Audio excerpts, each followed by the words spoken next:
listening to LOA Recon with the Good Vibe coach Jeanette Ma, where we dissect the ins and outs and the art and science of conscious creation, all intended to amp up your manifesting game. Let's have some fun together.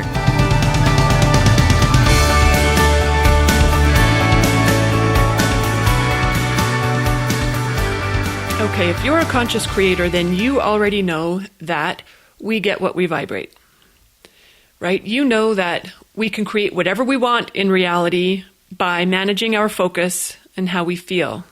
That's the art of manifesting what we want, learning to be the frequency of our desire in order to allow it to come to fruition in our 3D reality. We know that. Here's why I'm talking about this today. Sometimes I get hired by very well-informed fellow creators. Like they know this stuff inside and out. Sometimes they've been studying it longer than I have. But for some reason, they're not getting the results that they know are possible and they want help with that. That's what I'm all about. That's my sweet spot, helping savvy creators work out the kinks in their practice. Some coaches specialize in education, like bringing these new concepts to people. That's not me. I work with people who already know this. They're working it, but for some reason, it's not working. Okay, here's the thing. Sometimes when I ask these people, okay, what is your practice? Meaning, what are you currently doing to line up with what you want? The answer I get is crickets. Or they'll ask, what do you mean? What's my practice? I mean, what are you doing to get in alignment with your desire? What's your alignment practice? And there might be, last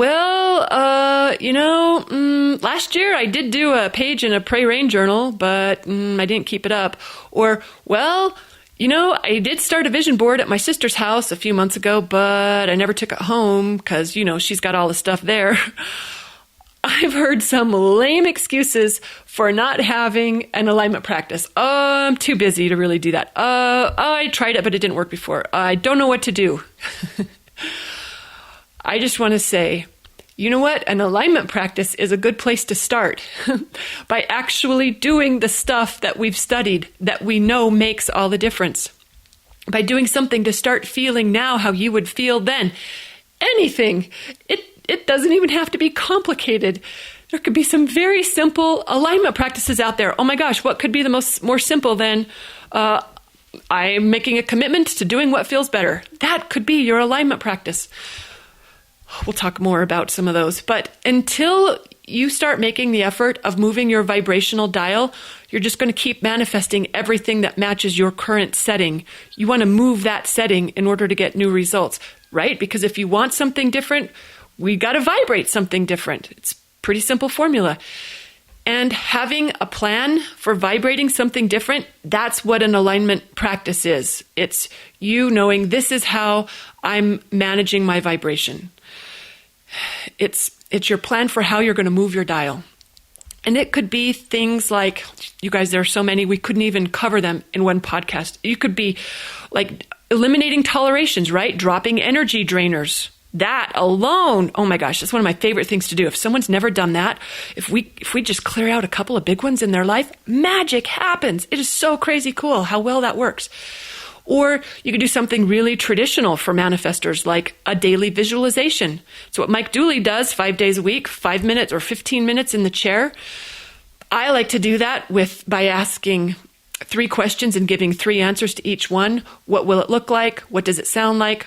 What does it feel like when I have what I want? That creates a really rich visualization. You could use affirmations. That's my personal favorite. Whether you do them written or spoken, I personally am a huge fan of I am statements. I think anyone who read the I am discourses would be, although that text is not for everyone. You could act as if. How fun is that? If you've never done it before, hello, please play with it. It's amazing as well. You can do a simple appreciation journal. Like even non-savvy creators know the power of logging things they're grateful for every day. You could commit to making improvements in your self-talk. You could start a meditation practice. You could commit to prioritizing joy or honor inspiration, which is basically the same thing. That's good stuff there too. You could keep a Pray Rain journal. Hello, one of my other favorites. I use that when it when it's high stakes, when that's my big guns. When I pull out a Pray Rain journal. Ooh, you can do immersion. How fun is that? Like when you set up your environment to reflect your new reality, that's really cool too. Super powerful. And yeah, it might take some effort to set it up at first, but you get so much juice from it once you do. That was like remember how I set up the client folders with the names of the clients that I didn't have, and I wrote in the appointments that didn't exist? Yeah, you could, just commit to processing feelings maybe that you've been ignoring or denying that are getting in the way of your ability to move your vibrational dial. Your alignment practice could include sleep, right? Naps, walks, or dancing, petting the cat. Anything that gives you relief or makes you feel better is an appropriate part of an alignment plan. It could be so many different things, you guys. And get this, it doesn't really even matter what we're doing to line up with what we want. All that matters is that we're making that effort to move our vibration to be in alignment with what we want.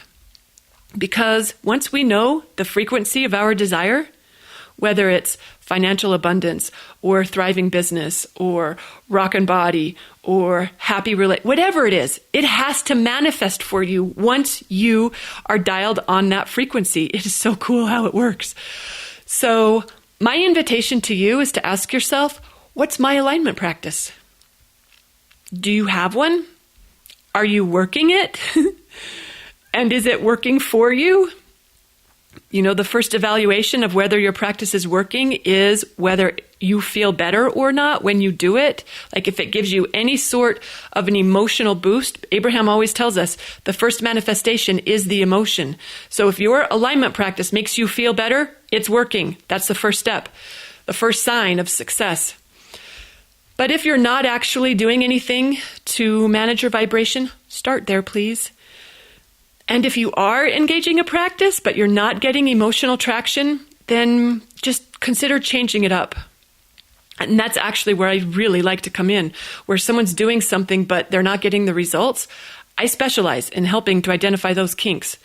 In fact, I've got some really great material that you can use to help identify those kinks yourself. It's part of our GVU courses. If you're not already part of that LOA party at Good Vibe University, consider whether that might be part of your alignment practice, like upgrading your 5. You've heard of that before, right? You know how they say we are who we hang out with? You start hanging out with a bunch of savvy, committed creators who are walking the LOA talk. I'm telling you, that magic is going to rub off. So the next person who hires me for coaching and says they don't have an alignment practice, I'm going to say, start with this podcast. To those of you who are doing the LOA work, oh my gosh, amen. I love you. Thank you for putting into practice what we know makes all the difference in the world. That's actually what drives all of my work. Everything that I do is to inspire fellow creators, to embrace our powers, our abilities to create our reality. So thank you for that. And thanks for listening, everyone, and happy manifesting. Big love.